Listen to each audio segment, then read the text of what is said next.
Yo, what up, baby? It's the featurepresentation.com where movies and music meet. This is DJ Sus One. It's another episode. My guys, Quasi is here, Joey Franchise, and Pretty Lou. We share interest in movies and geek shit and all that type of stuff. And we present it to you guys. And today, we got a bunch of movie talk to talk about. And the first thing I want to talk about, now, I think it's already out there that Zack Snyder's Justice League, the reviews is amazing. I know we had our discussion and finale hated it and most of us liked it. But most people out there, the fans have spoken, the critics hate everything, they've spoken, and everybody seems to love Zack Snyder's Justice League. So WB announced that, in a nice way, that they're not going to continue with this universe. But the fans are going crazy.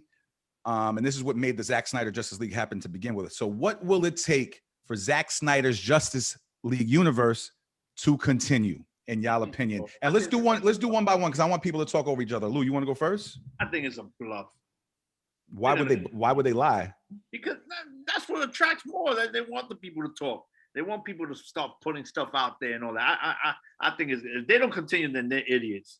I agree with that, but they have so many things invested for the future of DC, like the other Batman movie that we saw the great trailer for, the Michael B. Jordan Superman movie, and a whole bunch of other DC movies. So I just think they're so heavily invested for the future in contracts that they've already signed that they don't want to focus on this universe that they already took L's on. But Joey, what's your opinion?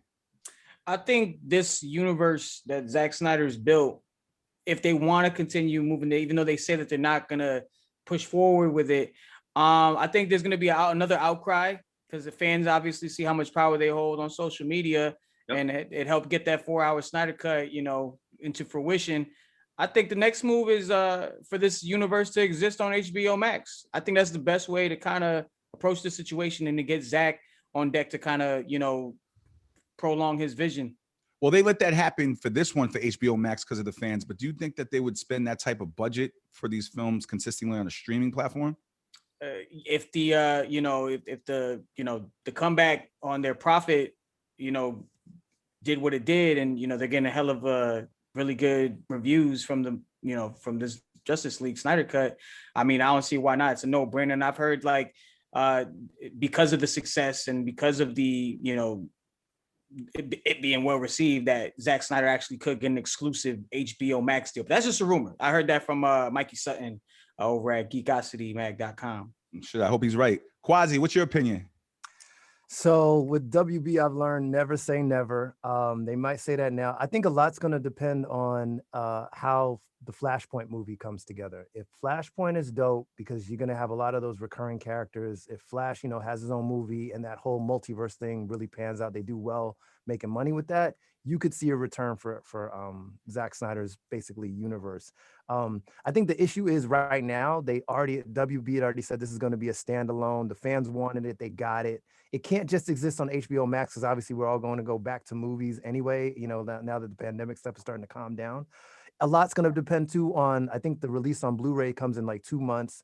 So if they do really good on digital sales as well, it may at least pique WB's interest. It's, fellas, it's all about money when it comes down to it. But I think, yeah, Flashpoint, if Flashpoint does well with, with Ezra Miller's Flash, and you've got, Michael Keaton in there, possibly Ben Affleck, a lot of those characters, and the fans really come out and support that, then you could possibly see them saying, all right, Zach, let's do another movie. A lot of that's going to be like. Yeah, but if Warner Brothers is saying no to it, ain't they going to stop not doing Flashpoint? No, I mean, Flashpoint is still, at this point, still in the books. They're saying it's happening. I mean, so like you say, like I'm saying, never say never. Things can change, but they're going to go forward with, the Pattinson Batman's happening. So I think what's basically going to happen, they're still going to keep moving with their alternate kind of character-driven movies like Jokers, Batmans, maybe even Aquaman, maybe another Shazam. They're gonna keep doing that. Wonder Woman, even though Wonder Woman 84 was trash, they're gonna still make the movies that make the money. But they'll give some leeway and say, all right, let's continue Flashpoint and see if it's good enough. The fans keep coming out for it, and then they'll know. I just don't want them to take too long because look, the whack Justice League movie happened in 2017. Man of Steel came out in 2013. Like, people are getting older. And if you want to continue this universe, what are they going to do in 2030? Well, You to know what be I'm saying? fair, they weren't gonna continue this after the Whedon the Whedon cut did so bad, like Justice League as they call it, did so badly. That was where they wrapped it up. They were like, you know what, we're done. We went the wrong way, and that's where they started, segmenting things off, and Wonder Woman became its kind of own entity. Aquaman, they're in the same universe, but they don't really mingle. So they were on that path. It was just the fact that the fans, like Lou was saying, and Joey was saying, they demanded it so much that's why we're seeing this cut, which was initially what we were supposed to see back, 4 years ago. Also, Zack Snyder's Justice League. I know the fans said this. I know the streams for Batman v Superman went up, and for some of the other films, like the first Wonder Woman, the Aquaman, and Man of Steel. But it actually, we all disliked how quickly and how rushed Batman v Superman was put together. Right. But some things, I think, because they took their time with Zack Snyder's Justice League, now when you rewatch those movies, like you look at it differently, because some people got to fall in love with Cyborg in the new Justice League. They got to fall in love, with some of the characters, and now they watch that movie differently. Like now when I watch Batman v Superman, like when I watch Man of Steel and see that, what's the general's name? Oh God, yeah. I forgot his name, but that Martian Manhunter, yeah. Martian Manhunter. Yeah, that he's been him the whole time, and you watch these movies differently. And I was asking in an earlier episode, can the Zack Snyder Justice League save the whole DCEU universe? And I think it's not saved it, but it's definitely done some repairs. I think keep it on the path. Keep it on the path. I think like I'm gonna stand by my word. I think it saved it. I think Zack has power now after putting this movie out. I think Zack Snyder has so much power now to sit down with these people and say, listen, you saw what I did. I saved your goddamn lives. You need me to continue doing this universe. The interest is there. The interest is there. The interest is, don't know, it's definitely there. Yeah. And the people are going to talk again. People are going to, fans are going to go out there again. They're going to hashtag. Listen, that hashtag is so powerful. Yep. I want to see. I would love to see a second Man of Steel movie. I would love to see. Yeah. They revealed Justice League 2. Justice League 2. See that. They also revealed yesterday. I don't know if you guys saw this, that that Ben Affleck's Batman was supposed to have Batgirl versus Deathstroke in it.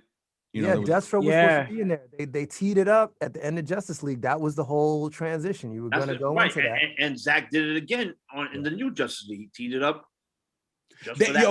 Zack Snyder's Justice League left so many Easter eggs and so many things open to make money in so many different films in so many different ways, from all characters, new introduced characters. Like, I really feel like it did a lot of repairing. I'm not gonna say it fixed it. I feel like to fix it, he has to be able to continue. And I think WB needs to stop being stupid and wake the hell up, in my opinion. That's my opinion. What I really think, not to cut everybody off, is that DC now need to put their foot down. DC, this is more of a DC characters.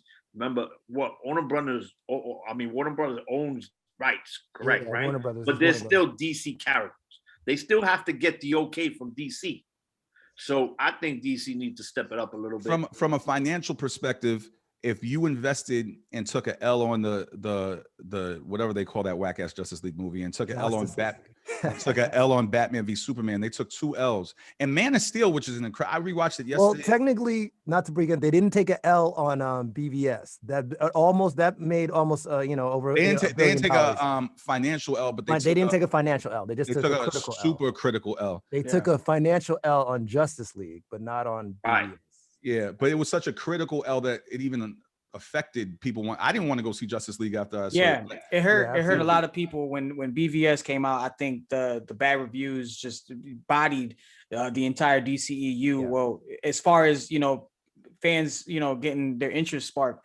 That's why Justice League did so bad. That's why it was kind of hard for them to kind of move their way back up. Luckily, Wonder Woman, the first one was really good, and the Aquaman was really solid to keep it leveled. And it's like, oh, well, maybe we kind of have something here, which honestly, I think played into them feeling comfortable about Zack Snyder doing it. Like, oh, everybody's got interest in these characters now.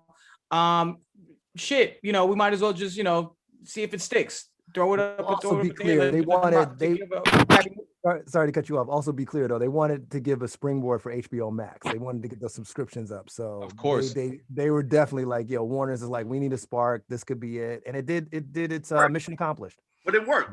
It worked. No, that's what I'm saying. Mission accomplished. Yep. And I really think they should give Zack, Well, that's what the rest of the DC universe another try. that's what I was saying. I believe so also, but I was asking you guys, not looking at it from a fan perspective, looking at it from a wallet perspective and from a business perspective. If you were WB and you took these, the critical L on Batman v Superman, you took the super L on the whack-ass Justice League movie, and Man of Steel was a great movie, but there was a critical L with that for whatever reason, because I think it's a phenomenal movie. I think the critics were stupid for that one. Do you take your wallet out because Zack Snyder's Justice League did well? Yo, Sus, you gotta understand. From a money perspective. On a money, let's talk on a business. If we want to talk business, when was the last time you seen somebody took something that was so garbage and reversed it and made it so great? Not great, but good again. Well, you once again, and you got to give that man another chance, right or wrong. Once again, you're talking from a creative mind frame. Now, for me working at multiple corporations, those guys don't see what we see when we see these great movies. They just see numbers on a paper. You know what I'm saying? And by the way, unfortunately, even though Justice League was great and and a lot of people like it, it still didn't do the numbers that Wonder Woman 84 did. So when they're comparing the two after a week. Well, I saw that, but they also said Wonder Woman 1884, whatever it was, came out when everybody was home during Christmas break. No, absolutely. But I'm saying they still got numbers to compare. Yeah, Wonder Woman had a big advantage. Big advantage when it came out. Because it was the first superhero movie. And also during COVID. Sorry to interrupt. Also on Quasi's point, because I was watching and doing my research on that same exact statement yesterday. They also said because Wonder Woman's second movie was received so badly that it dropped tremendously. Zack Snyder's, so it's still new and it's going up because it's being received so well. So people are rewatching. New people are going to come watch it, and it's going up. So I think it's going to end up surpassing the Wonder Woman movie. Actually, there's no doubt in my mind. I hope so. And by the way, when finale comes back, we got a couple beefs to air with him because I rewatched it and there's a couple things he brought up was like, yo, son, that wasn't even in the movie. But yeah, I did too. Especially the anti-life equation thing. Like, but also the fact, really quick, there's no 2-year gap between when Superman dies. And no, there was no 2-year gap. I don't know where you got that from. But so finale, if you're watching this, Quasi and everybody here's all of us, like, yo, bro, yes. For next show. The spoon is clean. Right. All right, let's move forward. I'm a big fan of this franchise. You know what I'm saying? Besides that third whack installment they did with the young Ace Ventura Jr., but they got Ace Ventura 3. Yeah. Ace Ventura 3 coming out, and it looks like it's going to be with Jim Carrey. How do you guys feel about that? If it's with Jim Carrey, I'll watch it. I'm going to watch it out of nostalgic purposes, but not because I think it's going to be better than the first or the second one. Because I think that, I don't know, I feel like Jim Carrey just kind of removed that. Well, I was gonna say like more removed from that style of acting. He's still a funny dude, but I mean, after they tried to revamp Dumb and Dumber 2, I was like, what the hell? I'm gonna keep it real with you. Dumb and Dumber 2, I didn't think was a bad movie. I just think they just look so much older, and it's a different generation right now. It just doesn't fit. But if that same movie came out right after, not too long after Dumb and Dumber, and then they didn't look like they were skeletons dying, I think it would have been received better. Like, you know what I'm saying? We all get old, man. Yeah, I know, but that's why you can't wait 15,000 years for a sequel. Let me tell you something. Hold up. Not to change the subject. I saw Bill and Ted, the new one, over the weekend. See, I disagree. I didn't think it was that bad. I think it had the same energy as. But they're old. They look old. But they look old. It doesn't really make sense. Coming to America too. Yeah, exactly. Everybody's old as dirt. Exactly. It just sucks bringing back these movies like 30 years later. Makes a difference. So I agree. I think Finale said this on another show when we were on. There's just some things that you just leave alone, man. Don't touch it anymore. You know what I'm saying? Well, as a fan of 1 and 2, because I thought 1 and 2 were classics, I will go see Ace Ventura 3. But yes, I agree. I don't think they can bring the same energy. We're in a whole new generation, a generation that doesn't even understand that type of comedy on that level. And right. he looks way older. I don't know about this. I'm just gonna bring it up. I don't know if you guys are familiar with it, but the Resident Evil reboot. I hope they actually follow the video game this time. Like them creating what was it, Mila Jovovich? Jovovich, yeah. Yeah, Mila. like Jovovich. she was just created specifically for the movie. She's not even in the game.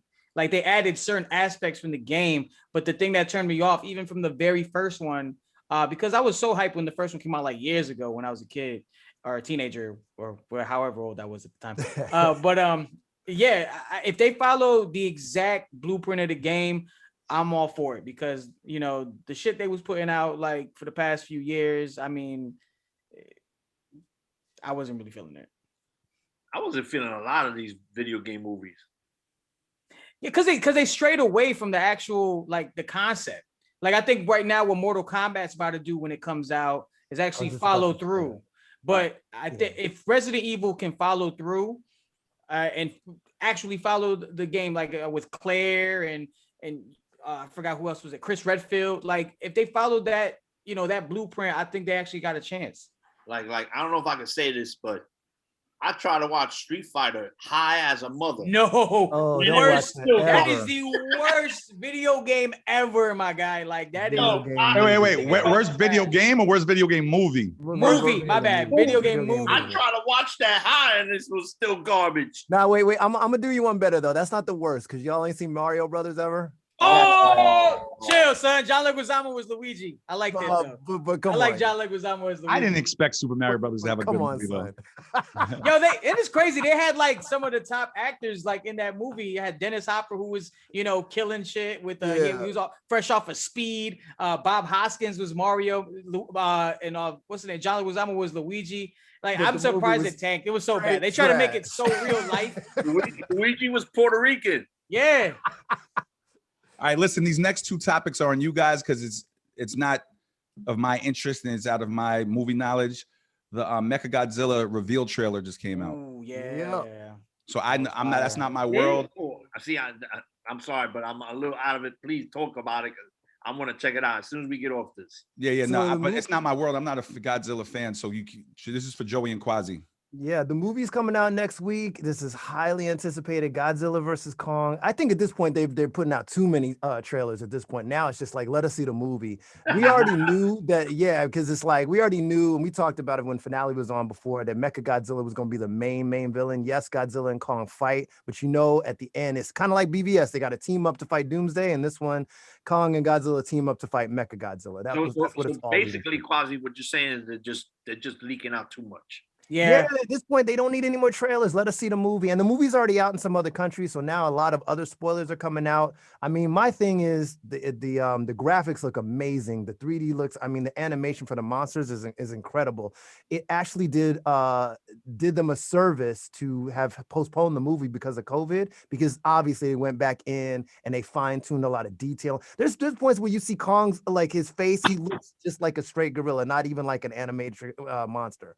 It's crazy. So the reveal of Mecha-Godzilla, it wasn't a surprise, but at the same time, they're kind of like doing too much now. Let us see the movie. I think people are hyped to see it. The initial reviews are really good. People have seen it. They do say the human plot line's a little weak, but at the end of the day, these movies, we come to see the monsters anyway, and we're gonna see, like, it's gonna be like, you know, let's get ready to rumble. Kong and Godzilla, let them like in the first movie, the quote is let them fight. This is right. Dope. And I love the rollout for it too. The social media rollout, they're having people pick sides. Like the promo for it's doing really good. I agree with Quasi. I think the revealing Mecha-Godzilla was a little too much because now I kind of got an idea what the plot line is going to look like and how, you know, they're going to, you know, kind of. Yeah. It's almost, wait, really quick, so Sus can relate. Remember when BVS came out and they did one more trailer that revealed Doomsday? It's kind of like the same thing. You're like, dude. I was excited. Me and Lou actually did a trailer review back then, and we were so excited for it. But yeah, they did too much. Now they did too much. This is the same kind of vibe on this. I'll admit at that. Moving forward, and final topic, Falcon and Winter Soldier review. I haven't seen it, but what I will say that I forgot to mention during the Justice League talk is that Justice League, Zack Snyder's Justice League, the numbers did better than Falcon and Winter Soldier. But speak on it because I didn't get a chance to speak on it, Joey. Because it was consuming so much of their time they couldn't even bear to watch another superhero show. Okay. But check this out. That was planned out. That was a good plan. That was the smart move on. But hold up. Doesn't that say something about the movie if it's 4 hours long and people still took the time It out does, to watch it that. does say something. But don't discredit Falcon and Winter Soldier. Oh no, I'm not discrediting it. No, I didn't see it. you have to see I it. was gonna And say, be this is more clear, your people pace. are watching, and it's ongoing. So the next And- episode's tonight. Well, we need a review, and we need to know why Yeah. it's good for people watching this. It's good because it's now more your pace. Now, using Sus as an example, wasn't really feeling the black and white with the WandaVision, and it's kind of a lot of story building. With this one, there's a really good story to it for Falcon and Winter Soldier, and a lot more fast paced. You action packed. Soon as Straight up action. Straight out the gate, the minute you get in there, like it's Falcon already on a job working with the Air Force or what have you. And man, you're already getting all the espionage stuff going on and seeing all the crazy Easter eggs. A lot of Captain America energy going on through this first episode, so it kind of eases fans in to kind of accept these characters and kind of hear what they have to kind of see the story build up between him and Winter Soldier. You get a lot of real life aspect too between Falcon, who's in this, spoiler alert, is trying to help his family out, and dude can't even get a loan. Yeah. But everybody's like, memorializing him because he's a superhero and he, helped defeat Thanos, but he dude can't get a loan in the real world. So actually having being a superhero does a whole weight apparently in these times, but also, you see Winter Soldier dealing with his PTSD, and there's a lot of real life aspects to it. A really good intro to how this story in this series is going to pan out, and I'm really digging that the storytelling in this, and because it's really making me appreciate Falcon and Winter Soldier's characters a lot more than I've seen in the past. Yeah. Well, speaking of Falcon and Winter Soldier, this part of the movie talk is supposed to be a review. So from you and Quasi, since you guys are the only two that saw it, I need to know like a scale from 1 to 10 for the viewers of what you would rate it, so they can decide. I would give it a straight up. The first episode, I'd give it a straight up 9. I mean, it's solid, like Joey's saying, because it's action packed. This is more in you guys' lane. You're gonna like it from jump. There's no real low downtime on this. It's like literally, like Joey's saying, you start, and it's almost like an homage to the Winter Soldier, the way that started, where Cap jumps out of a plane. Same idea. Falcon's jumping right out of a plane into a mission. The mission is cool. You see him do stuff flying that you haven't seen before. He's got the little sidekick drone with him. It's that whole espionage thing, just like Joey was saying. And then they also are continuing the super soldier story. Is there a new Captain America or not? Because Falcon gives back the shield. So the government's like, cool, yeah, great. And then they, pass the shield on to this new Captain America. So the story is really, and it's kind of deep because we go into more of Winter Soldier's past. He goes on a date. There's all these kind of elements, but it's kind of like a buddy cop kind of theme as well, because Falcon and Winter Soldier are going to be, basically team up throughout. I'm giving it a 9 because it's going to be action packed. I can't wait to see it tonight. I'm gonna stay up to watch it tonight. The second episode. Definitely staying up till 3 a.m. to watch it. I'll give it a 9.5. A lot of Easter eggs too. They hint at and they're all gonna unfold throughout the series. Cameos too. Not to cut you off. Yeah, and cameos too. Yeah, because War Machine's in there. Yes. I'll wait till tomorrow. You ain't a fan, dog. You're not a fan. He's gonna rewatch Justice League. Right. Facts. I'm gonna rewatch Justice League. Real quick. Actually, they're giving it right now on my TV. real quick, we should mention though, because it's on the same lines with Marvel. They just announced a release date for Black Widow, so a lot of people are waiting for that. That's happening July 7th. That's what I'm waiting for. Yeah. And on Premiere Access, so you can watch it from home or you can go to the theater. Disney Plus, but Disney Plus is charging an extra $30 if you watch it at home. So just know that, or you can see it in the theaters. So I rather, when COVID's not here, I'd rather see movies in the theater. The ones that I really want to see. Yeah. This concludes. Yo, Mickey, what's up, Mickey? Yo, Mickey, stop playing. All right. Disney Plus. He want his chips with the dip. Yo, man, Mickey, cut it out, man. Go get some for Minnie. But you know what? People are gonna play it. They're gonna pay it. Yeah, some people rather not go to the movie theater. And honestly, usually when people go to the movies, it's one or it's usually 2 people, which is like 20-something bucks, not including beverages and stuff. More than 20. Yeah, more than 20. And that's what I'm saying. And usually people go, so $30 is, I think that's actually might be cheap. And movie popcorn movie popcorn tastes way better than popcorn at home. Facts. Right. Nobody says. Plus you can get your drink on at home like that. You know what I mean? And the movies, it's like, you good. So let's conclude this. Plus the toilet is right Lou there. won't let me conclude the episode. He's hype. He's hype. Yo, so let's conclude the episode. That was the last topic. Once again, you could get this episode on the Feature Presentation YouTube page or the featurepresentation.com. And we do this every week. You know what I'm saying? My guy Quasi, Joey Franchise, Pretty Lou. I'm DJ Sus1. And hopefully there's more movie news next week, man, because we've been talking about Justice League for like weeks. You know what I'm saying? There's So gonna be Winter Soldier news for the next couple of weeks, so we're in pocket. And shout out to Quasi again, his brown belt. He might be in the Shang-Chi movie next. all right, You this never is stuff know, that son. You might see me. the if they people call viewing me. this, only want to hear about movie talk. Hold on. This is our social medias right here. And we'll see you guys next episode. All right. Peace. Yeah.